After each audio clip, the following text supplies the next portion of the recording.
Mejo so many avema. Confirm mama baby sa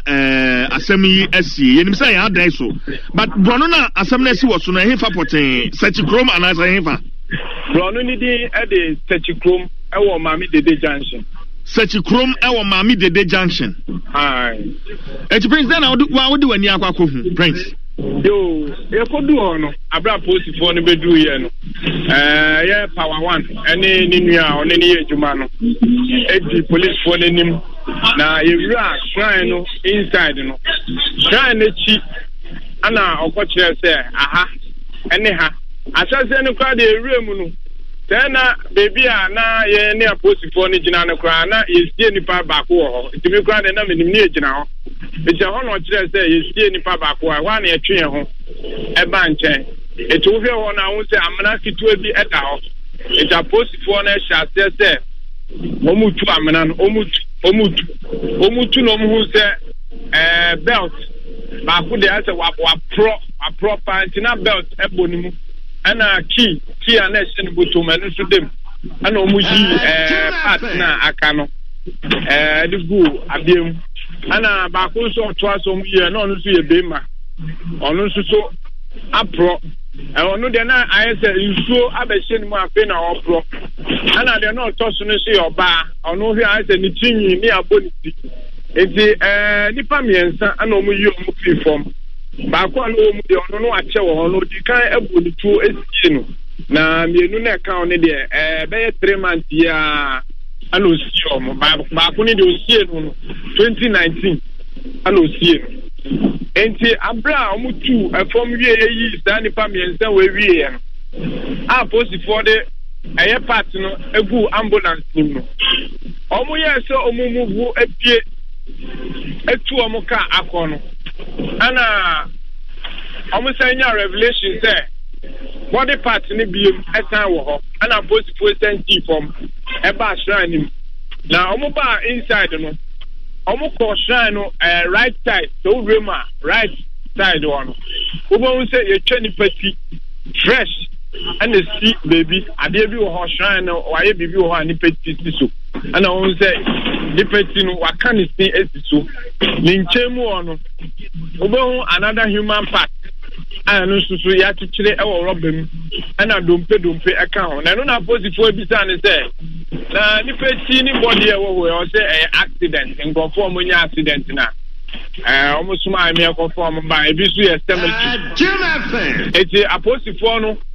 esta saniema weni na omu wie no ana omu de excavator esi shrine ebubu no shrine ti bebi a omu niema no ebubu ho ni na sankofo ya na se ememu ayi wo bepiem okrom ho a bebi omu shrine ewo no nanim ho no almost self contained pa be mienu ana dan ba ko almost the high school that there's almost time to turn class I want patemo and sika friends sika pa de omu etenra de nese weni pa ni pa te se yi omu fi form pa na un katai ana omu sisa edigum na no mu kita edon bi edon na ne kita omu na posifo no edon bi ana omu wosua ana akire se bibi wa sa edon no eno na power one eyusu ede yenya nkuma de wo ho ntia no na omu wosua posifo nso na bi wo ma na o ma ben eti na omu so chire eti pm omu sa ma revelation te do then na me no ka say posifo no be samba ho asamba be search abehwe se body no ebiemu eda so ewo ho a ntamafo na tim patemu anu abra ade ni si a omu de excavator ni si shrine mo omu sha se so mu bubu no ene ebehwe ene omu bo sese ya omu bo de ye ni agio e so omu chese area ho de utwemu kra na usuo uton ade kra na utwemu usuo kra se bia ko ton ade awanwe a urema obepie ni na uti eni ho ntamafo ewo ho no esuo pa yi se de ekos enie ye de aso tutu form no mo stand de tuanim se ohine wo mpatem ho no omu susu se sa ohine kra na ya no kra ba ho ene san kofo yi bedi nkomo ase omuntem fine pa na when is tema ekwoso ekwo enti human part ne de abosifo no kwazu say ebiemu mesan hye mo nteme o mesan ba be yes Prince Abrantia no we didn't fear saying power one no we didn't fear saying power one no we did 40 years 40 years only percent a year juma abre ko pie mu ho ne de na nipa baako ene ka no a ho ne eye juma krom one free krom me pie mu ho kra ne se watoto moto e de ama mebure wo ho entudu janshi wa ma me de janshi wa be ma moto ya mafri chi kra e moto bi ono toto de ma mo de work and pay e de man e no na se niema e koso e wo mpate mo ho hwa no free ana ofri krom ho omo cheso o free krom ho na ho na wa be di asase e o de ye ni business na ofri he o ma se dan chire mu kro Kristo na ofi bebi na obere study ho obeji asase ho na ja ode ni business kakaka ni obeji so a na ode abetu ja se obetima mo nyi ska opeska bra obetima mo nya ejani amanfo so we TV na omudi nechi no ma ba be pie mo ho ezinkofo ba be pie mo ho na area for na ka chom say ah we our bed o ya san o so onya san obema nska no ejomo chemu se oba na se ocho se koto ade we koto dabu kosia koto oyiwe bra market obesuma se koto na ye ono ankasa ne nkrofo etu ko na koto a dabu kosia na bia na ama akoko kosia etu ba na wacho se kosia we nya no a san koto fo na se ono abenya misunderstanding etini ntokoni simu ntemu pe eno na be nam so na ode ekum we fi o na je afa de o masuma job o ma metata o so promotika etina we ni nsem bia ekoso wo ho Prince sa wo hwe baby akonfo yi wachichire na tran ya baby a wasi ne fie no a ho te sen kofo ben no ana ho ye new site a kofo shadan temen no entity ebia se wo di boni bi sa akora nya de obi a ebeti ehu akire kofo eti ben na ase be 100 meters ana maame ba kwa wasi ni dan wo ono maame ne kura ne ne kofo bi chichi nko ono no hyedem o chese ngofo no kra be hu ni se nka be ya ontu fi bebi o no mo to hodi nka ho ba ma me na mpene so betu ono de obe o mo pa na o mo makeka ne de be 100 meters na o mo tete eti no 300 meters na o mo tene ho ne mpatemu na de o mato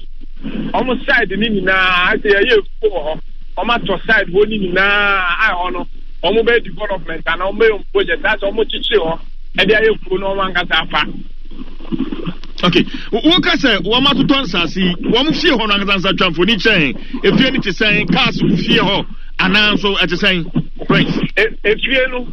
wonya do entrance wa ya trust welcome to Powerhouse the penti fie no light green and ya draw obi a oye okonfo owo ene acha okoshan na na acha okonfo fie na ma ya draw wo si bi hu ni ya draw hu ni ma and the kuku esti gate no eso welcome to Powerhouse esi so and na name people etunya wura edan ni ma anase wo ni ma otu nsa ni fa obo nse ade bi ase abe na chance bi si woni atwa moja gu na moja ni bi aye ho na form no omode snap eguguguo ena nka ura ho o ti se nka e wo ho ura mu kakra bo nse summer hat bi wo ho summer hat no so metra o je fama o so me de wo no ho ansan wo ura shine no enchen left no o ma sense another self contained tin e ti self contained no o famu akọ oni ma na chi no e o so edan ba ko esi ho ana ne right no e ona I say o mo je asase bi wo ho a ona emre ona omusie nipa ewo ete ona ma to afan ama entrance da ho eti no du eti okra onim se BBC na ekọ ete ho ana omulidi ya omukotu da nipa omusie omuyiensa ewo Prince what from how many years oh wache pa manfo wache se wache obe ni juma odi ona che papa ache na promofoɔ na nkasa bi so kɔ no hɔ kɔgye aduro ni bi ana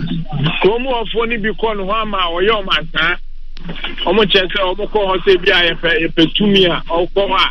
ɛne ɔtue sɛ wie no ɔyɛ ma akora nkosi aga papa bi anim enti no obi ba kora no ɔmo aka kyerɛ sɛ papa wei ɛnyɛ nokorɛ ɛnyɛ papa wei adeɛ wei deɛ ɔyɛ ɛnyɛ papa nso ɔne hwan no akɔka ɔmo suo because ɔno ankasa mu no wɔ sika no atotɔ nsaase nkyɛ ne oyi a ɔmo suo sɛ obɛtumi kɔ na police station ni kuro ni amanfo a ɛwɔ hɔ a ɔmo twitwe nkɔmmɔ kyerɛ sɛ ɔyɛ ɔmo te mpasɛ mu obu kata na ɔmo kɔrepɔto ma posifoɔ no no nyɛ ho hwee ɔmo ntu anamo biaa because ɔmo susu sɛ policefoɔ no ankasa ɔne ɔmo ɛyɛ baako ɛti wokɔka adeɛ na ɔmo bɛma bɛyɛ ɔmo ma bɛyɛ hwee ne ɔkɔrepɔto ano a wasan mɛde nam hɔ a ɛti ehu ɛna ɛda amanfoɔ so wɔ mpate mu Prince, when you know, woman waka say, this in or young for azan there, but if you only papa come in with you come out, dear, didn't want to pass. Oh, now when I have me call hold to me, boame. What was it to from OTBisa? Oh, Uncle Flower, I know you come on, you'll be a and Castle Buano, even crown your call inside on a dear Bakubia, a posy for no cray, a canteen. Kenten bi na kenten bi ɛhyɛ ɛyɛ shrine nim saa kenten no yalani mu ayɛ mienu etina ɛso ba ɔde kenten ni siwa na wɔhwie nsuo egu wɔhwie nsuo ni gumu pɛ nsuo ni mpie no aka kyerɛ ɔsi so ahohom ɔmo ɔden paa ɔmo apɛ etu ɔyɛ saa show ni kyerɛ wo pɛ na ɛkyɛ sɛ wɔni agye wo sɛ nkɔfo yi Oma being pa na honoma shate se omuno eye business. It's na poti kono kra pa kenten ana omudi kosi o se we omudi ko demonstration. Na manfo aso stadium. O de kenten fu fa shate na ya line mu. Eti no unyo obi a smart a unhu da se kenten ya line mu. To di so ni gu ma enyu no aka se nkofo e ma ben pa. Enti ne ma mo omu yusu o di yi nkofo ani. Abito.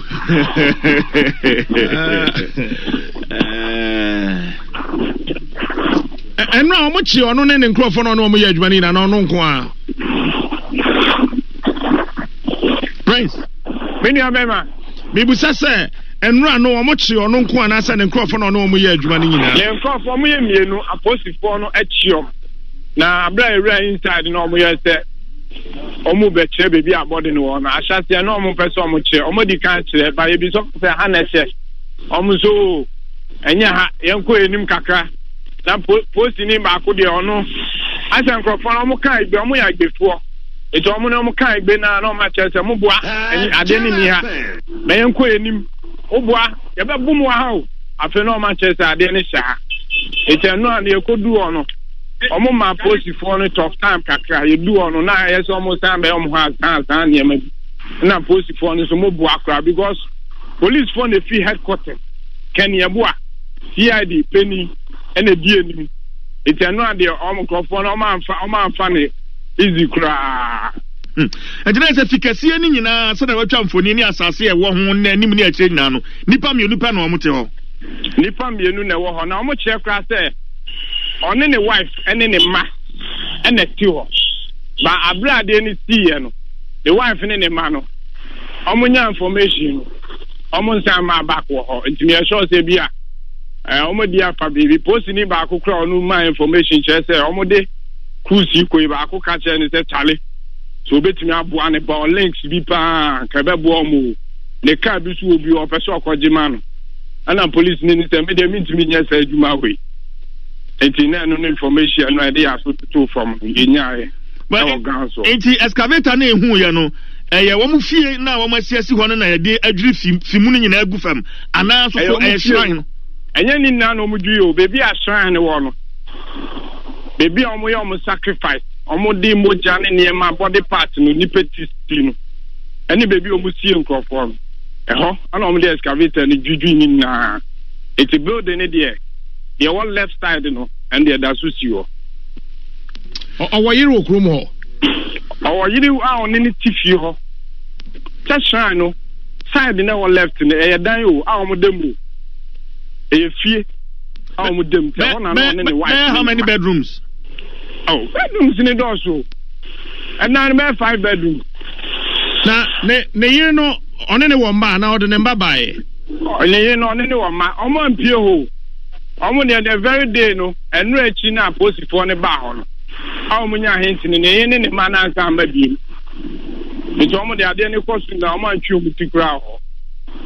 omo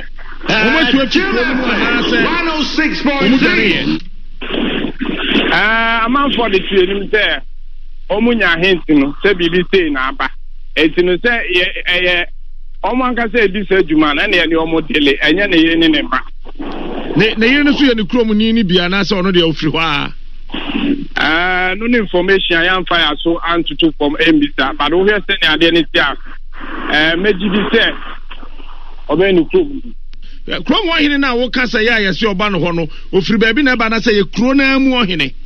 Omo chese krom wo ahene no oba ho awia ebedi lunch e wo ho oba ne emponchi egugu hoi no moku bineja mo de bia ye duane no aba ba chele a na okọ omo chese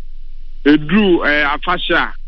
ta boys minu ne ba ebe nyankoma de ma no na omo yi iska egubejom na ne otwegu sa na e ma ne fans na no na e pa no na no ina nsema omo de twi the corona kasa de wajiafa o waji kro na boso obi a otomoto ma boys